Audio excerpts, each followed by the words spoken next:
कॾहिं हुए ख़ुशियूं ॾींदो अॼु थोरो वारी यार। शाम सुबुह ॾे न पिरीदा आज़ार ग़ुलाम मुस्तफ़ा शाबरानी की।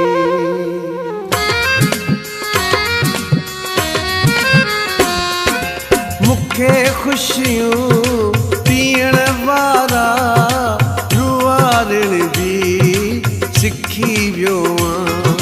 केॾो जल्दी मिठा माण्हू आज़ारण बि सिखी वियो आहियां। मूंखे ख़ुशियूं ॾियण वारा रुआरण बि सिखी वियो आहियां। केॾो जल्दी मिठा माण्हू आज़ारण बि सिखी वियो आहियां।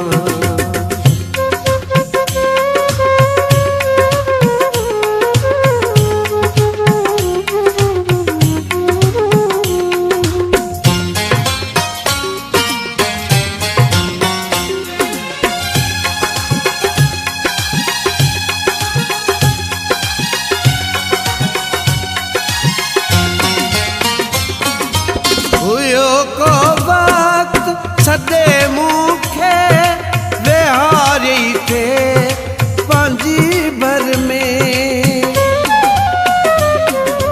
हुयो को वक्त सदे मूंखे विहारी थे पंहिंजी भर में। हाणे मूंखे पंहिंजे दर तां धिकारण बि सिखी वियो आहियां। मूंखे ख़ुशियूं ॾियण वारा रुआरण बि सिखी वियो आहियां। केॾो जल्दी मिठा माण्हू आज़ारण बि सिखी वियो आहियां।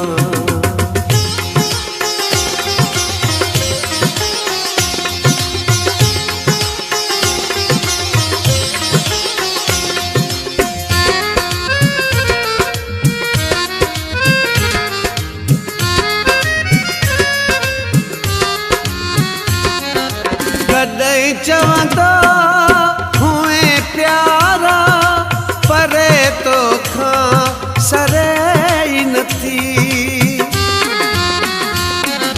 कॾहिं चवंदा हुए प्यारा परे तोखां सरे ई नथी।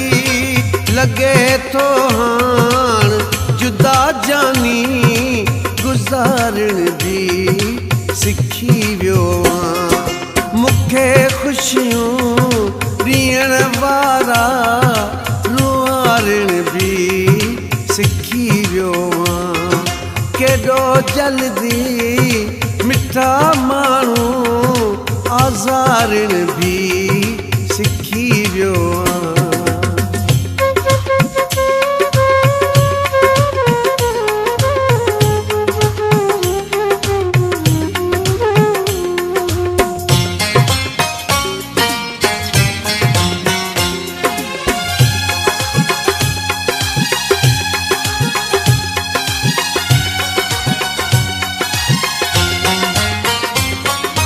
बशीर शाब राणीअ खे कॾहिं ॾिसंदो हुए मोहबत सां।